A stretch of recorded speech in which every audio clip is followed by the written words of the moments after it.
You've got dull day, drag and drop that, and it's done. So easy.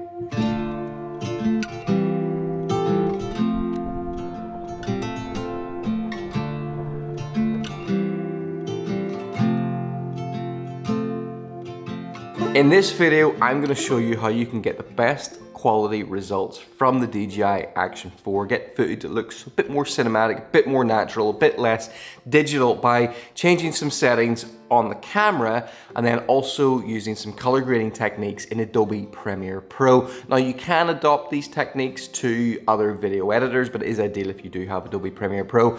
And if you're not a technical person or you don't have a lot of time, I've released this as a preset. So all you have to do is go buy the preset, very, very cheap.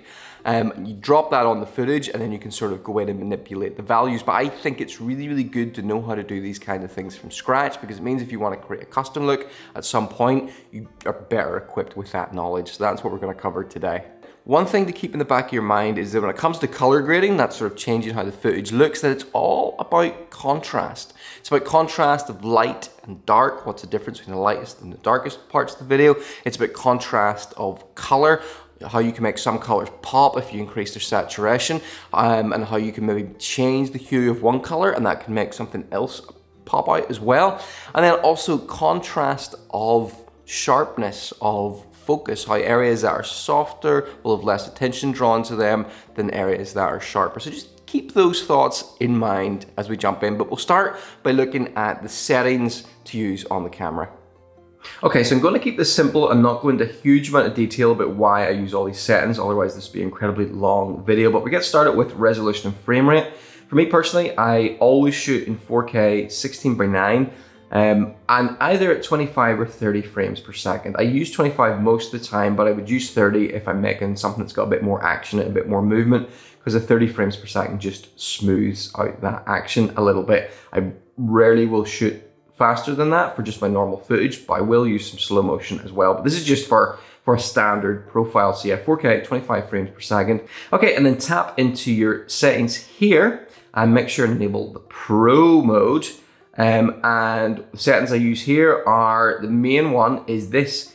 I set the color. You can have normal or you can have DLOG M. Set this to DLOG M. This uses a 10-bit flat color profile that just gives you a lot more information in that video. And then down here, you've got image adjustment. Tap on that. And you have sharpness and noise reduction. I set both these to -2 because these are the two settings that make action camera footage look like action camera footage. Sharpness gives it that overly sharp digital look, and noise reduction gives it that sort of nasty, waxy quality if you're in a lower light situation. Personally, I actually prefer the footage is noisier because it looks more natural with that noise and that nasty, waxy look.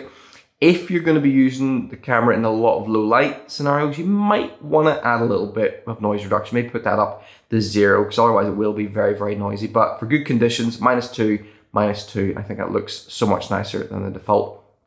FOV, I keep on ultra wide. You can change this to a wide or standard dewarp, but just be aware, every time you do that, you're actually cropping into the image, into the sensor, so you're getting less pixels used in your image, which means it is going to be lower quality.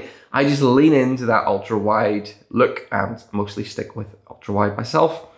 For white balance, there's a really good white balance sensor on this camera. It's kind of hidden in the O there. That's really, really good at measuring the color temperature and giving you accurate white balance. But if you want your white balance to better reflect the time of day, I will click into it.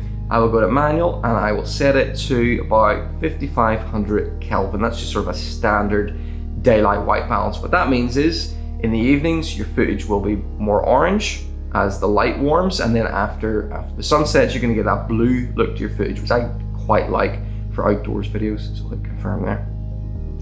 And yeah, that's it. Those are the settings that I use. Let's jump into Premiere Pro. And if you find this video makes your life a little bit easier or you learned something today, consider subscribing. Okay, and here we are in a real project recently, which I thought would be good. And I'm gonna start with this shot, which is a worst case scenario. It's really dull, overcast weather. Action cameras usually suffer in this scenario, so this is a good place to show you to get started. And first of all, I just want to point out a couple of things. One of them is that I'm using an adjustment layer to make these settings, and I'll just quickly show you what happens if I switch that adjustment layer off. So that's before, that's after. So you can see this is gonna make a big difference. But the reason I use the adjustment layers is that they keep the effects that you're applying separate from the footage. And it means that if I have 5 clips in a row that I suddenly want to make a change to, I just need to edit that adjustment layer rather than going and individually manipulating each individual clip. So yeah, start using adjustment layers. I'll show you how to do that in a second. But what we're going to do is I'm going to delete that adjustment layer. Bye-bye. Completely removed all my settings, and we're going to start from scratch. So we will start by showing you how to add an adjustment layer, and the way you do that is you go over to the bottom of your project window on the left here. By the way, I'm assuming you've got basic Premiere Pro knowledge to get to this point. We click on this little square at the bottom, new item, adjustment layer, hit OK, and then drag and drop that adjustment layer over the top of your footage. If you want to know how to get into this color screen, you go to Window, Workspaces, and Color. That's where we're working. We're going to start by doing a trick that I learned from photographers, and that we're going to go in here to saturation, pull that to 0. Yep.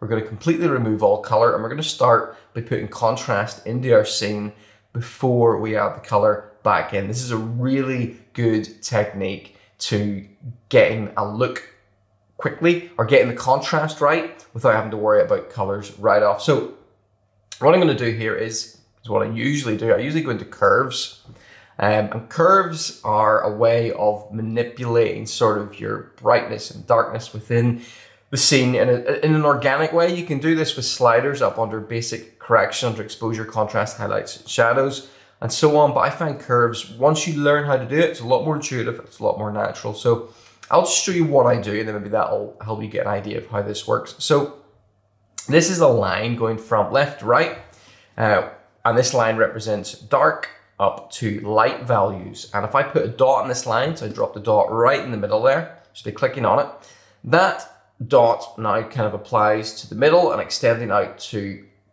all color, all brightness values within this image. So if I grab that dot and I pull it down, you'll notice the entire image gets darker. So what I'm actually going to do here is I'm going to pull that up a bit because I think the overall image is a little bit dark, just a little bit. You can see it brightens it, but doesn't really add any contrast. So I want to add in contrast now. And the way I'm going to do that is I'm going to put a dot down right in the middle between these, the middle dot and the bottom dot. And that, when I pull that down, that's going to add in, you see that? That pulls down the darker areas, the shadow areas, and creates more contrast within the scene. Now, a little trick I like to do here is pull up the very bottom dot, because what this does is this, look at this. I'll do an extreme version of it, so I pull it way up. It takes the darkest blacks within this and lifts him up to gray. And what that can do is it can give your image a slightly film-like look. You'll see by the time I'm done, before I put the color back in, this will look like quite a nice black and white image. So I'm going to pull that up just to flatten that off. And then I'm going to go and do the same at the top end here with the highlights. I'm going to pull that down a bit. And that just flattens those extreme white values and just makes it feel more like a more natural film-like look. You might not like this, you don't have to use it, but I quite like how it looks. And I can add a little bit more contrast here by putting an extra dot up at the top. That's where the brighter values are, and pulling that up. You see that? Well, that's really only affecting the sky at the minute. This is quite a difficult image to use because within the foreground here, or the area where there's no sky, there's not a lot of contrast because it's completely under shadow. There's very little directional light. So we're gonna have to add some contrast in there. So that's all I'm going to do to start with for that layer. And we're going to go over here to the left. We're going to right click on that. We're going to rename that base. It's all about the base. And that will be our base style. That will be the instance of Lumetri where we make all color changes and all kind of standard looks. Everything else is going to be layered on that. Right. Next thing I'm going to do is I am going to add another instance of Lumetri. So we're going to do that by going to Effects. If you type in Lumetri Color, that'll bring it up. So we're going to take that and we're going to drag that and we're going to drop that onto our adjustment layer. And you'll see on the left hand side here, there's another instance has appeared. Now, this is where I'm going to do a little trick that will help add some contrast back into this image. I'm going to click this mask, this ellipse mask. you'll see it creates a blue circle over your image. That's now going to selectively apply the color changes that I make to that middle point of the image. And I'll change some other settings in a second, but we'll go quickly over to basic correction and we'll pull up the exposure on that. So pull that up. See that? So that brightens that. We'll pull up the exposure and we'll pull up the contrast a little bit. You could do this with curves, but I find once I've got that base curve onto the base layer, the sliders do a perfectly fine job here. So I pull up the exposure and I pull up the contrast, play around with those a little bit.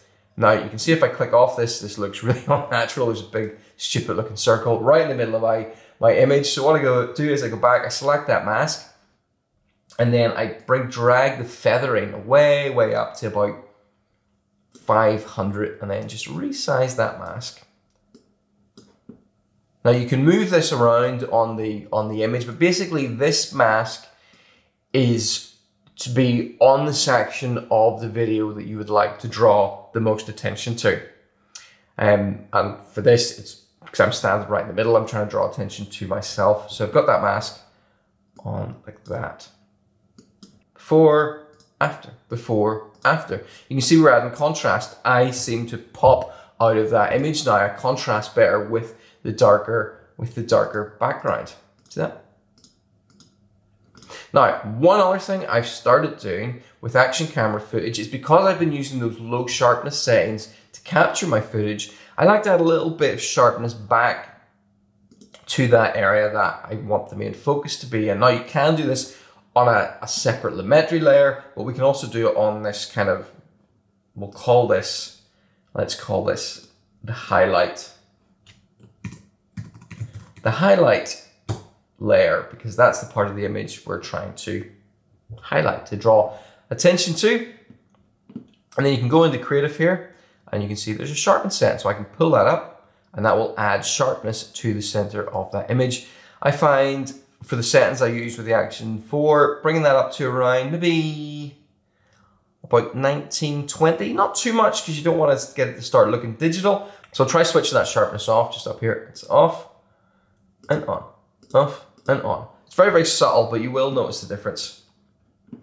Okay, so that's layer 2. We're going to do 3 layers. The last layer I'm going to do for now is the sky. The sky here looks completely white, but there's actually a ton of color information in there. And currently this image doesn't really represent how it feels on the day. On the day there's these low clouds, they were moody, so we want to bring those clouds back. So we're going to add another instance of lumetri.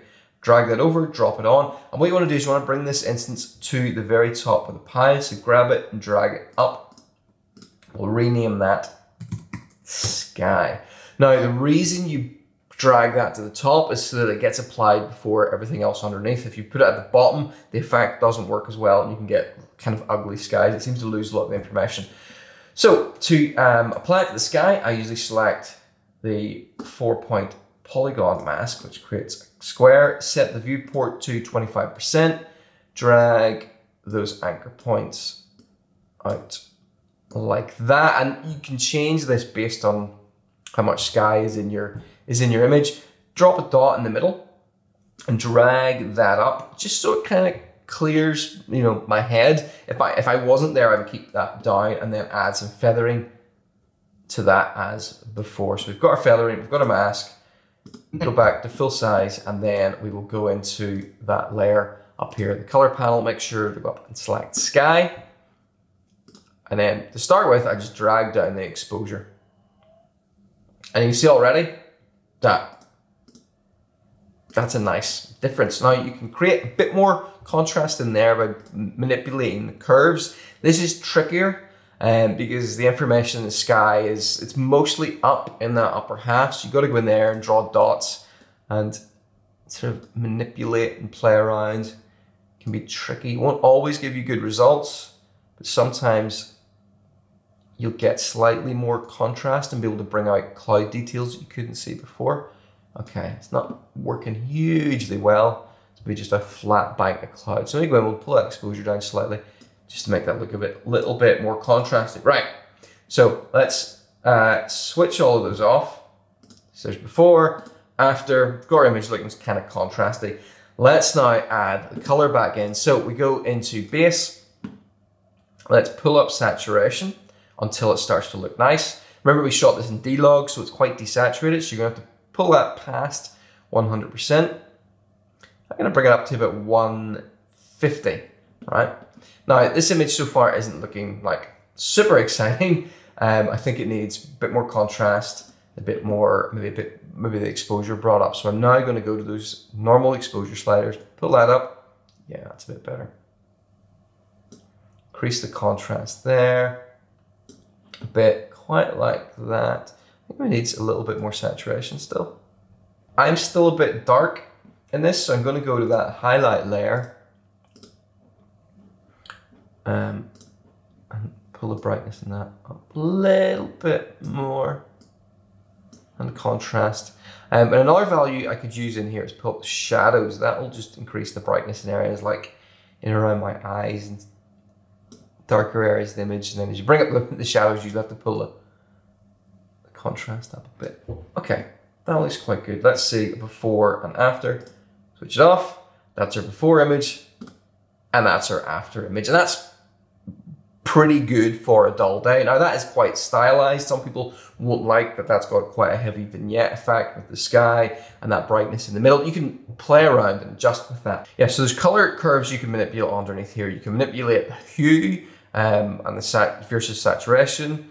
Hue versus hue. Hue is basically the color, and saturation is the saturation of that color. So I can manipulate the red values in this image by putting a dot sort of either side where I think the red of that t-shirt appears. And we can drag that up, and you can see I'm adding more saturation basically to my t-shirt and also my lips. And it looks like I'm wearing lipstick. This is a little bit of an extreme example, but sometimes we'll just pull that red up a little bit. And then the other trick I like to sometimes do is to change the color of green, shift the green slightly more to blue, and you can do that in hue versus hue. So we sort of pick our green values, and green starts off quite a good bit in yellow before going over to nearly in blue. So in there will be our grass color. Grab a dot, and this time it doesn't manipulate the saturation, it manipulates the actual color. So if I drag it up, you see the grass suddenly turns purple. Looks a bit crazy, looks a bit unrealistic. What I do like to do with this is I like to drag it down a little bit and just make a little bit more blue into the green. It makes the green look slightly hyper real. You can definitely overdo this, but I like to do that because I find it increases the contrast within the image and can make the other colors pop. I'm saying pop a lot, pop a little bit more. Okay. You could then take that adjustment layer and drop it over other clips and then go in and fine tune the parameters, because once you set a style for one shot, it's not necessarily going to suit in other shots. You will have to go and adjust those settings. But what if you don't want to have to do all that from scratch? Well, that's where the presets come in, and I'll show you how you're going to use the preset. So what you want to do is you go to your effects panel, you look for presets, you right click on it, and you go to import presets. Find where you've downloaded the preset file, select it, hit open, and that will automatically import the presets. Now if we open up presets, you can now see you've got action for dull day and action for sunny day, and these can be dragged and dropped directly onto your footage or onto an adjustment layer. So I'll do it quickly onto the footage. We've got dull day, drag and drop that, and it's done. So easy. Now, one slightly frustrating thing this does is it renames all your Lumetri layers to the same name, but they're in order. The top one is your sky, the middle one is your base layer, and the bottom one is that central highlight. So you can then just open those up and manipulate them, play around with them. You can move that mask around, but that's it. All you got to do is drag and drop and then manipulate. Look at our example here. So here's that wall shot. We'll drop the dull day onto it. So we might want to move that central highlight. So we just go into the bottom, Lumetri layer, select the mask, move it, resize it, and you're good to go. And then we've got a sunny day preset as well. So here we are. For sunny weather, drop that on. Yoink. And that is your sunny weather preset setup. The sunny weather one can also be dropped onto this internal tint shot like that. And then I probably want to remove that top grading because you don't really need it. So I just go over here, switch that off. And if I don't like the colors, I can go to that middle layer, which is the base style. and I can pull down the saturation a bit, or I can change the color temperature. So that's really it. So the presets basically mean you can just drop these on, mess around with the sliders, and your footage should be good to go. So the important thing to remember with the presets is that these are just one style that I've come up with. You could make these videos look any number of other ways, and some of you might hate these presets and think they're rubbish and want to do your own, but hopefully I've equipped you with the knowledge of how to do that now. But if you are using the presets, drop them on and play around with them, manipulate them to get them looking to how you like. Sometimes you might put it on, it might be too bright in the middle. We'll then go into that highlights layer and try switching it on and off and see if that's too bright, or adjust the exposure. But hopefully it just means all you have to manipulate are a few sliders to get a look that's gonna work for you. So hopefully you find this video useful. If you did, consider subscribing, and I'll catch you on the next one. Bye-bye.